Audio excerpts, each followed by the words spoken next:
Hello everybody, welcome back to my channel. My name is Brittany and this is my channel all about cross stitch. Do me a favor, like, subscribe down below, and comment. Tell me, what are you working on this month? Are you still following Christmas or winter projects? Are you over the cold? Because I'm over the cold. Of course, we have our co-hosts. We have Mr. Theo here. Kim is down there sitting. And like I always do, I will go through my whips and then haul, which I got one thing, and then life update. Although I do have things that I finally finished making. So, let's just get into this. So, for my first project, like usual, I can reach down here and get my notes with my handy dandy notebook. So, I have it all. Alright, first project. This is by Mirabilia. This is Lady of the Flag, and this is what she will look like when she's finished. And this is where you guys saw her last time. And this is where she is now. So I put 850 stitches in her. For the month, so far this month, my total of stitches 13,906. I guess I'm going to be switching back and forth here. See, I started her September 20th of 2024. She's on 32 count by Fabric Flare what is this? Declaration on Parchment, I believe that's called. Yep, I had to think about it. So I worked down here in this section mostly, and she is stitched like usual, 2/2 because the first skin is done 1/1. And there she is. And this is a color conversion, and I believe it's by Vicky Schwam. I'm probably saying her last name wrong, if I remember it right. Let me see. Do I still have the card that I used to keep in here? Yep. Yeah. Yep. I was right. So that is that one. And I apologize, but my furnace has kicked on. It is a forced air furnace system, and I would turn it off, but it is currently, what's it, 19? Let me look. It's currently 14 degrees outside right now. So that is not happening. On to the next one. Here. Which one is in this bag? Oh. This one is a new start, so we have one new start. This is by Joan Elliot. What does she call this one? No. I guess it would be on the back page because it's a Native American warrior. I ended up going online and buying the pattern for it because the PDF pattern for it because stitching. I guess if you look for the pattern online, it's Native American Hummingbird Maiden, but in her book by Joan Elliot, it's Native American Cross Stitch or something like that. She's in there listed as Indian Maiden, and it was too hard to decipher between some of the colors, so I just went ahead and bought the pattern. So that way I have all the symbols instead of different colored patterns. But anyways, so this is Native American Warrior, and it's by Joan Elliot. It is, I started it January 5th of 2026, and it's stitched on 32 count, hand dyed by me, just very soft gray, very barely gray, just enough that any whites or anything would stand out. I put 2,217 stitches in this one. And most of it is Krennic. Now normally I wouldn't do the Krennic first, but there was so much skipping around with coloring on this that I was just like, I've got to have more fill-in and reference points so that way I don't make a mistake.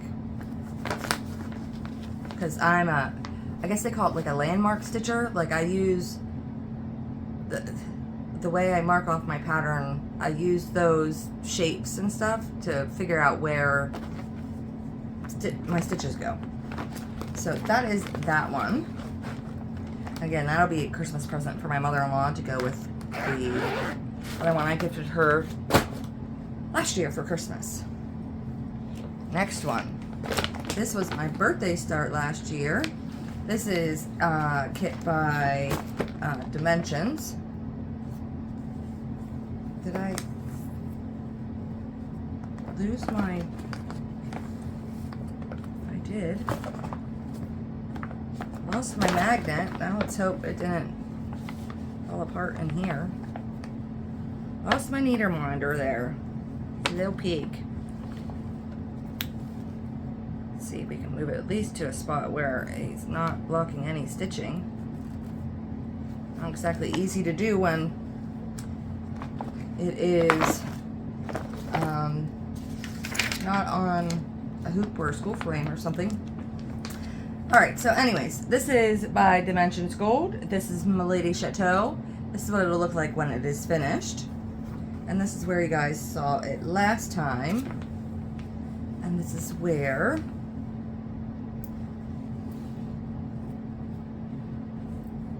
Wow. This is a bit of a mess. This is where I got to.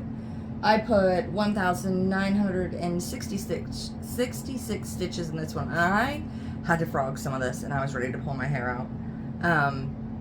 I about lost it, put it that way, because I accidentally stitched, I think it was something in these houses, if I remember right, in the wrong spot. And I had, it was the right spot, wrong color. So I had to sit there and pull it all back out because I didn't pay attention enough. This is 28 count. However, the kit comes with 14 count. What is it? 14 count. Is it natural Aida? No, ivory Aida. But I switched it out for 28 count ivory Aida. Just so that way, not that I don't like stitching with Aida, actually. I enjoy when, like, I have a migraine or something, like, Aida is my go-to because, like, I'm already counting stitches and where I need to place things. So Aida is like my best friend whenever I'm having a migraine, because then I don't have to also count threads on fabric to make sure I'm stitching over too. It's one less thing for my brain to have to process. So yeah, so that's how far I've gotten. I think I told you everything about this. I started this September 27th of 2025, which was my birthday. And of course, I'm just stitching this however the pattern calls for. And being it's a Dimensions, we've got lots of different threads, lots of different stitches, so on and so forth, like usual. But this one, the only reason why I switched out the fabric is because Dimensions kits never give you enough my brain's blanking. Easement, I'm going to call it, because that's the word that's coming to mind right now. They never give you enough extra here on the side. And I know this is not, I don't care who loves it and who wants it. It's not leaving my house. This is getting hung up and framed in my house, and it is one piece that I'm going to keep that I have made, because often, as you guys know, especially my fancy ladies, I stitch something, I frame it, I hang it on my wall, and 9 chances out of 10, somebody walks through my house and they see it and love it, and they're like, can you make me one too? And instead of me doing it again, I'm just like, here, have it. Because it doesn't bother me if at some point in time it ends up in a landfill, or they give it to somebody else or whatever. It doesn't bother me then. Next one. This one is also by Mirabilia. This is Mirabilia Mermaids of the Pearl. And this is what she would look like when she is finished. And this is where you guys saw her last time. And this is where she is now. She is stitched on a, is it 28 count? Yep. 28 count, hand dyed by me. Stitch 2/2, except for this, all of the skin is done 1/1. I'll get you up close, Steve. All that 1/1 skin. And I put 2,358 stitches in her. And the one thing that I did do for the bubbles here that isn't charted for is I took a dark, I believe it was 930, and just stitched around the outer edge because I'm also a painter, and whenever I'm making bubbles, usually the outer rim can get a dark line around it. So it makes the bubbles stand out more, and you can see them. Especially against this color of the fabric, which is a very purpley blue color. And I made it purpley blue because a lot of times people are like, wow, you're really good at picking fabrics. So if you look in her fin here, you'll see that this purpley blue color, like right in here, is in, you can even see it out here some. It's the second color in from the darkest purple shade that they use. So it's never touching where the fabric is. So it makes that element stand out, if you know what I mean. Like it makes it so that way the fabric isn't, I mean, this fabric is loud, don't get me wrong, but it's cohesive. It makes it so that way the fabric makes sense with this. And I often do that a lot, where I will pull a color from a mid-range from somewhere. I got a hair. Ew. I'll pull a color from mid-range from the colors that are in there. So like if I wanted to do like her tail here, I would have went with like this greeny shade. You know, because there's, let me see if I get you guys up real close here. We're gonna make her go different directions. You see that there's 3 different shades there. You've got a darker green, then more like a yellow green because it's more yellow than it is green, and then you have, it's almost white there. I don't think it's white. It could be, but you see those 3 different shades? I would have went with the middle tone to make it, but that's not always how I do it, because sometimes I'll go with a dark shade too. Like, it just sort of depends on how it's singing to me, on what it says that it needs to be on. But most often that's where I end up picking out my colors, is that the color that I usually use on the background is close enough to something inside of the actual pattern. All right, on to the next one. This one is also by Mirabilia. This one is Mirabilia Cinderella. And this is what she will look like when she is finished. And this is what she looked like the last time you saw her. And this is where she is now, if I can get her all in frame here. Okay. I was determined, actually, I had her stay out longer. I was determined to get this castle section done, but I still got a bunch of like bushes and tree scenery that goes on the side, but the actual castle itself is finished. I put, did Mermaid of the Pearl, did I tell you I put 2,358 stitches in her? I don't know. Maybe I didn't. Cinderella, I put 3,937 stitches in her. Most of the, well, I know everything was up here in the castle. So that way, all that I have left to do is the lady portion of it. She is stitched on 32 count, right? Yep, 32 count. I started her January 1st of 2025. And she stitched 2 over 2, except for the skin is done 1 over 1.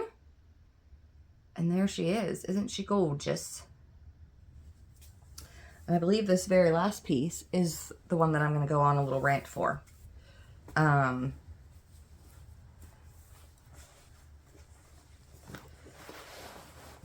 Because I'm very disappointed in this designer.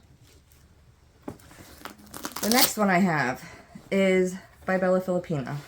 And I'm going to talk about how I feel about what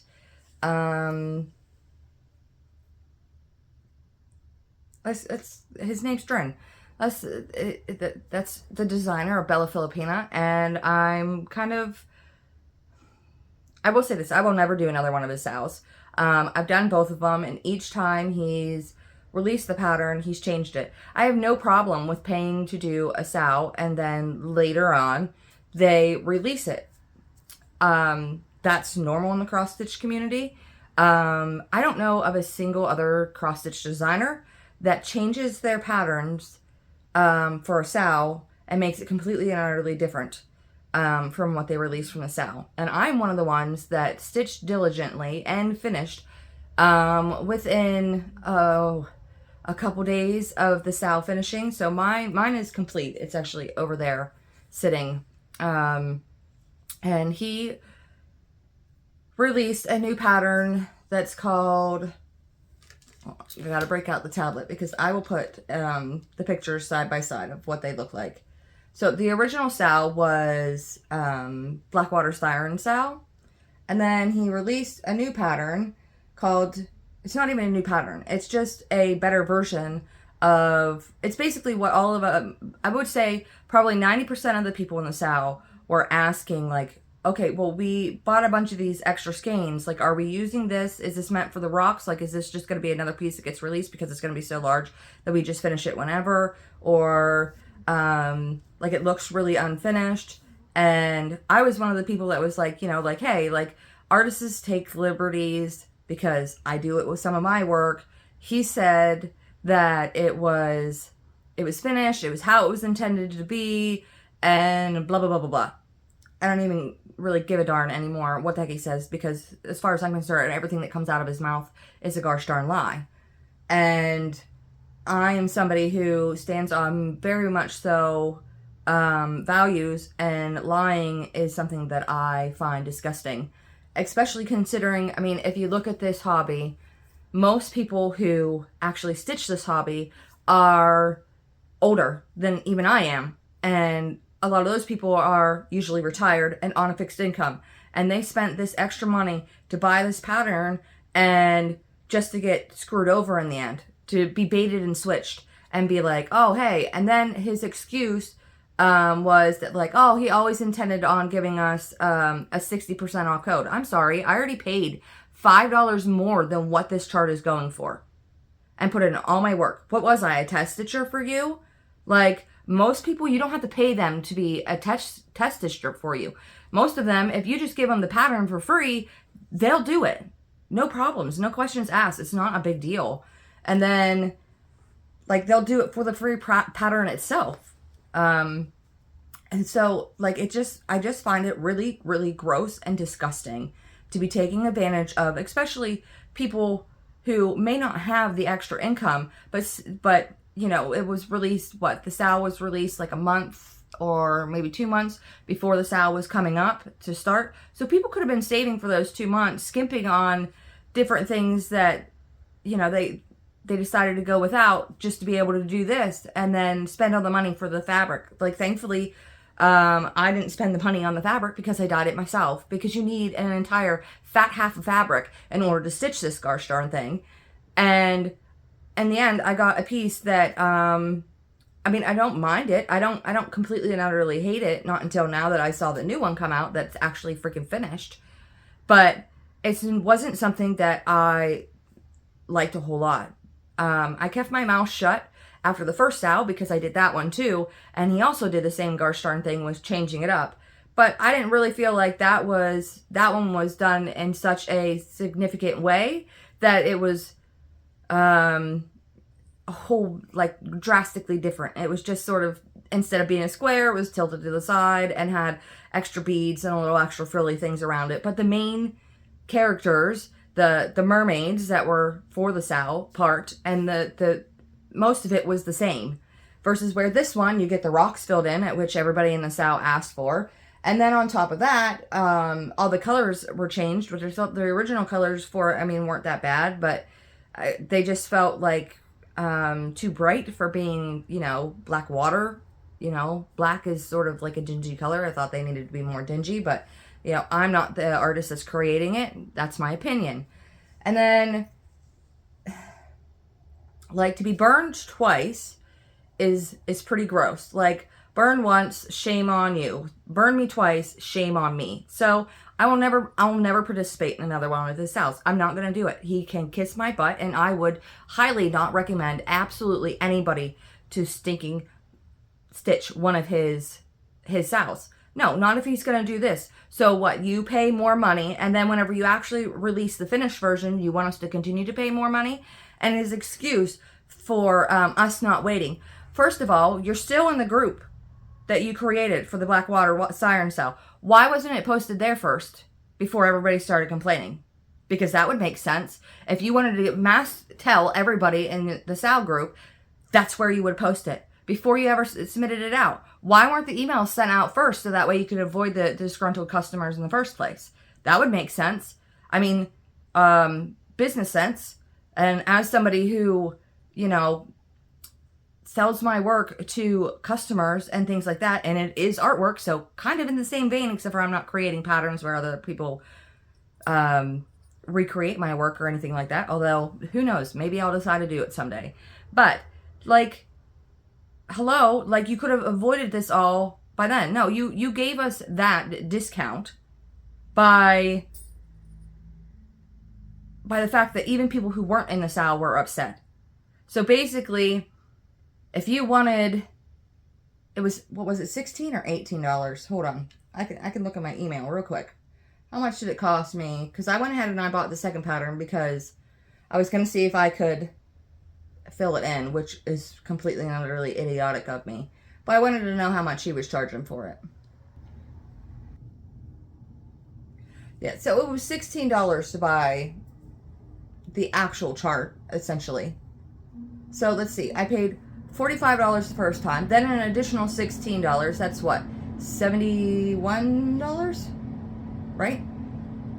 40 and 10 is 50 plus 11. $61? What am I doing here? My brain is like short circuiting. 45 plus 16, $61. So in total, you want us to pay $61 for a pattern in order to get a complete pattern when we should have been given the complete pattern in the first place. Completely and utterly insane.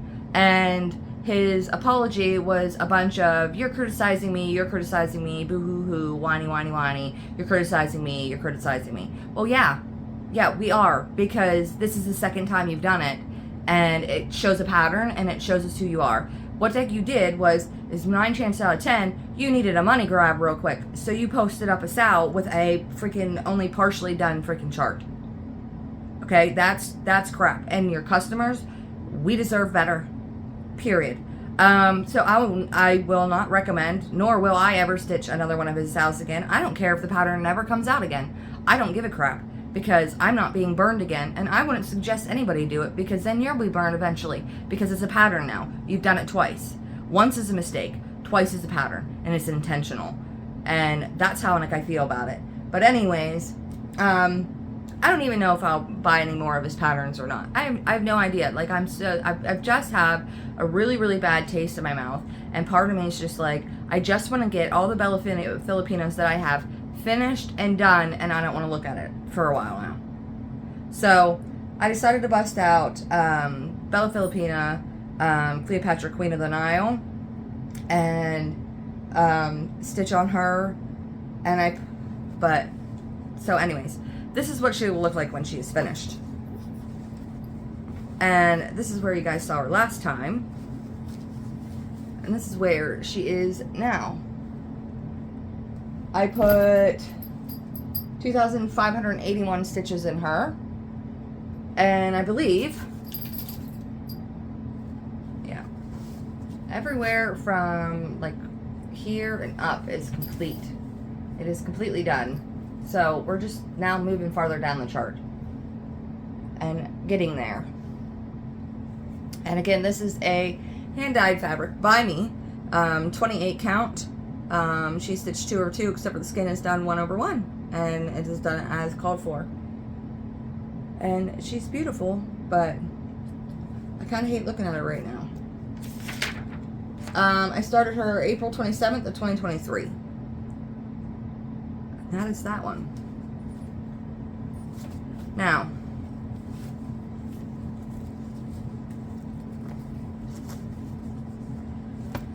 on to other things. Now I'm going to show you. I think I said I don't know how I'm going to spend now.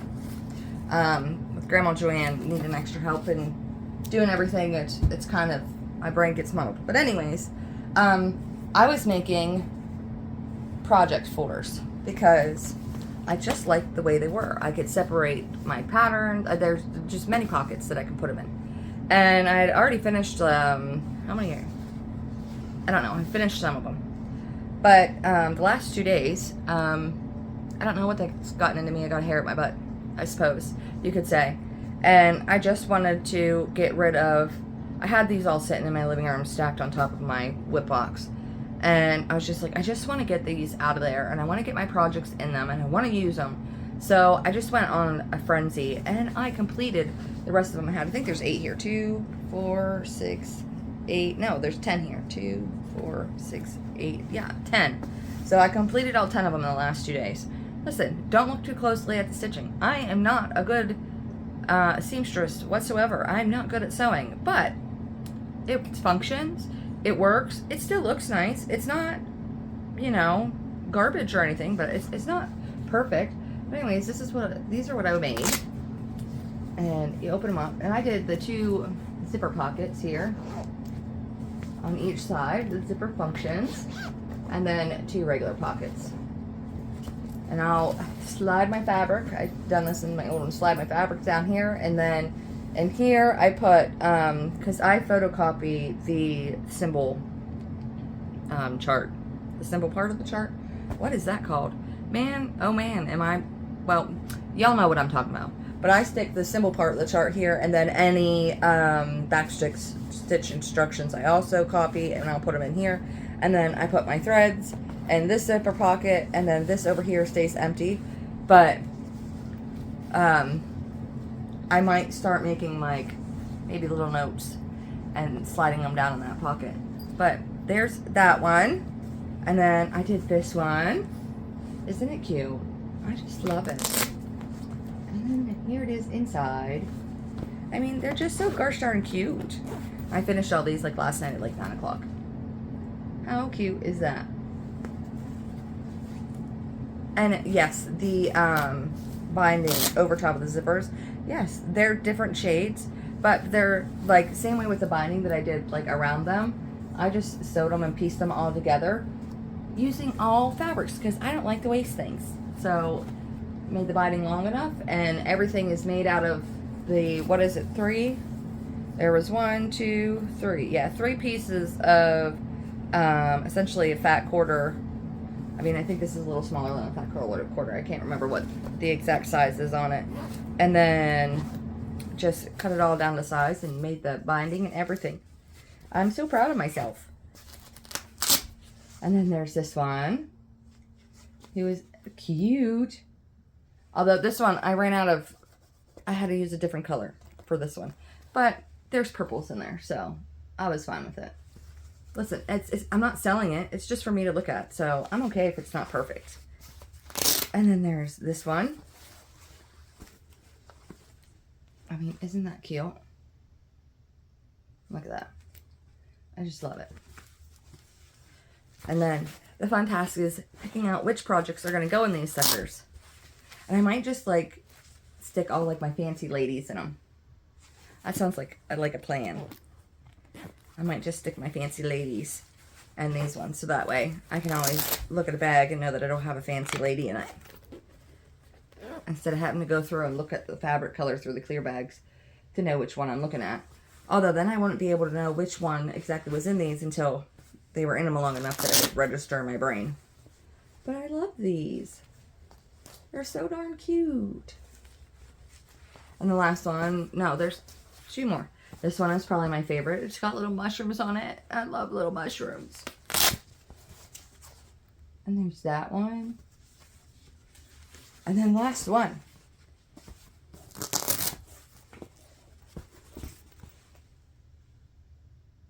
Last one. All done. Okay. Now, on to haul. All I got was one thing, and it's the Teresa Lensler Egyptian Sampler. I just think ancient Egypt is like so interesting. I fell in love with it when I was in 6th grade, and I had a teacher named Mrs. Masters for my history class, and we were learning about ancient Egypt and Rome and Greece, and it was basically, I forget what the time period was that we were going through and learning about in history class that year, because that's been, how old was I in 6th grade? 11th. So what, 25 years ago? That's kind of crazy to think about. But anyways, I did my report on Tutankhamun, and I don't know, it just sparked my interest in ancient Egypt, and I've always kind of been fascinated about it. So I've always wanted this sucker, and I found it on eBay. I think it was like 20 bucks. So I was like, that's actually not a bad price for this pattern. So, and it's not in perfect condition, but the actual pattern itself and the instructions are clear. I can read them all. They're not all funky or anything. So I was like, I'm buying it. And I did. Now on to life update. Okay. Grandma Joanne is doing okay. Actually, I go see her, and I will be at her house in, man, my brain doesn't want to do numbers today, but in a little over like an hour and a half, I'll be going to her house. We had 2 bad snowstorms. Well, it wasn't even really snowstorms. It was the fact that we kept on getting snow squalls. And one was ice, and we got an inch of freaking ice, or a half inch of freaking ice, and it just coated everything, and it was horrible. And it literally started, and I want to say, the rain started, and within, I want to say 30 minutes, how do I put this? So we have one main state route behind our house, and then a little bit farther away is Interstate 80. Which runs from, what is it, New Jersey, the whole way to, is it Idaho? I don't know. It might run the whole way across the United States. So it might even go the whole way into Washington. But I don't feel like it does. I feel like it stops somewhere in Idaho for some reason. But, so that road, that interstate gets a crap ton of traffic. And because it's an interstate and you can go through it to reach multiple different states, it's oftenly traveled by other people who are not used to being in these mountains. And I think it was maybe max 45 minutes, because I know it wasn't even an hour into it raining before we had a freaking pile up. And then, we know because, one, the police scanner tells you, or the scanner tells you, but 2, in order to get to that road, depending on, like, where it happened, they have to fly up behind our house in order to get onto Interstate 80 on up. The connection to get onto it is not far from, it's probably, what was it, like 8 miles away from my house? But that's the closest direction in order to get on it, if it's the eastbound lane, in order to get on, east or west, depending on how close it is to where I actually live. And I mean, what was it? I think it was 4 ambulances, and we have how many volunteer fire companies? 1, 2, 3, 4 in our little town that I can think of off the top of my head. There's probably a couple more. And all 4 of them have at least 2 fire trucks. But each one of them sent a fire truck up. So 4 fire trucks went up screaming past my house. And 4 freaking ambulances. And I can't tell you how many different freaking police cars and everything else. And thankfully, nobody got hurt. Vehicles were definitely totaled. Some tractor and trailers, whatever they were hauling, was laying all over the road. But every human being, things can be replaced. Human beings can't. So thankfully that stuff was okay. And then, how long ago was it after the next one? So that was like January, was it January 1st? Because that's whenever I have it wrote down. So it must have been January 1st, the first pile up happened. And then on January 11th, there must have been another one somewhere in there. We had the third pile up already. And that one was, it was just snow squalls. Like, even inside the house, like all you could see was white outside. That was it. You couldn't even distinguish between what was my porch railing. You couldn't see my neighbor's house. And my neighbor's house is, what is it, like 30 some feet from my house? Yeah, about 30 feet from my house. Maybe a little more than that. So I couldn't even see his house, let alone what the deck outside is, I think 12 feet from my door. You couldn't even see the railing on the deck. Like, you couldn't see it. So a pile up ended up happening yet again. Thank God nobody got hurt, but you just heard them all screaming up the road.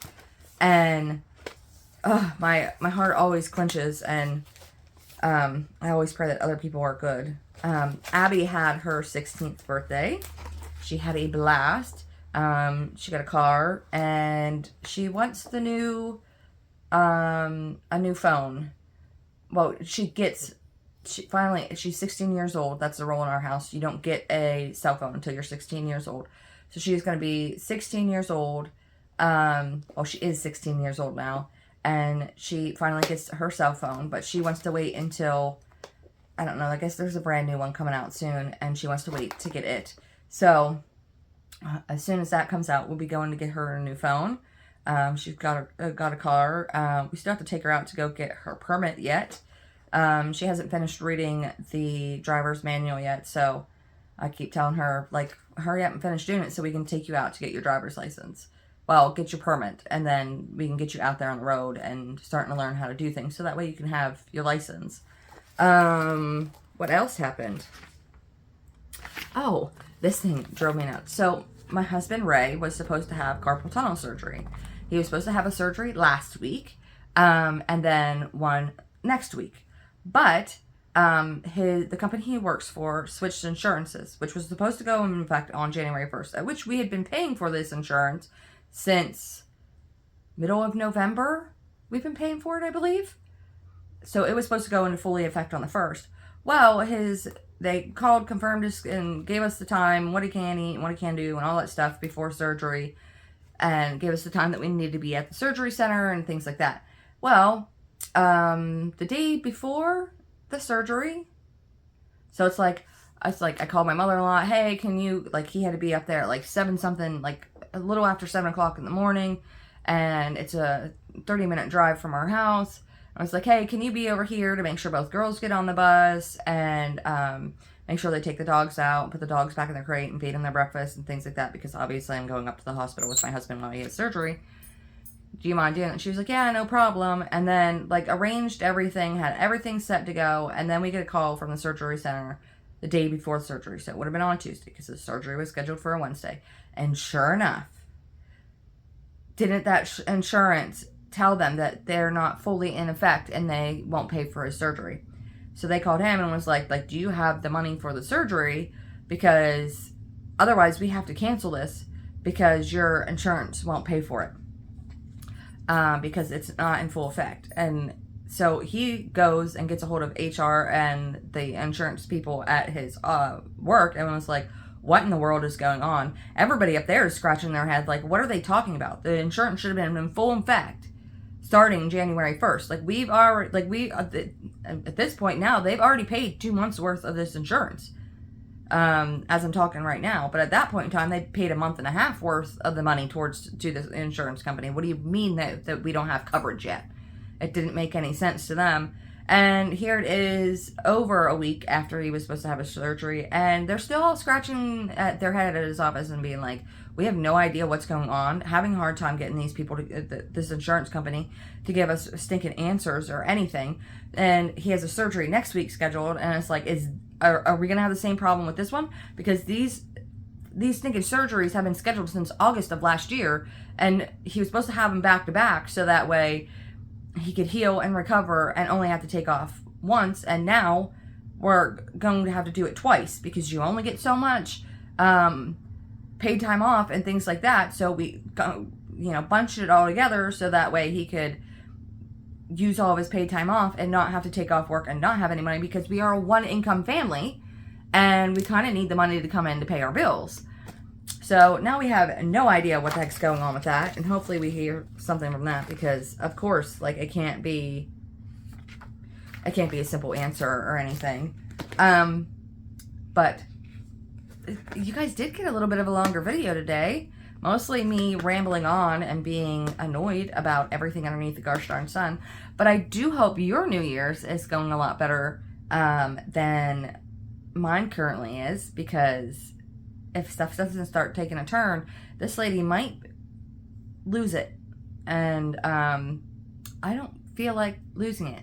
Or maybe I can talk to like some of my friends and stuff, and maybe we can go and have like a girls' weekend or something, and just like put all of our children and stuff onto the husbands and just sit around and veg and not do anything, and probably eat like chocolate in our sweatpants and probably read books. I'll probably cross stitch and read books, or watch true crime documentaries or something, you know, just, you know, nothing, you know, makes you relax better than, you know, a little bit of unaliving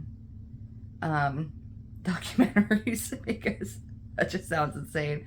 But anyways, that is all I have for you guys, and I will see you guys on the 1st of February, and I'll see you guys then. Bye.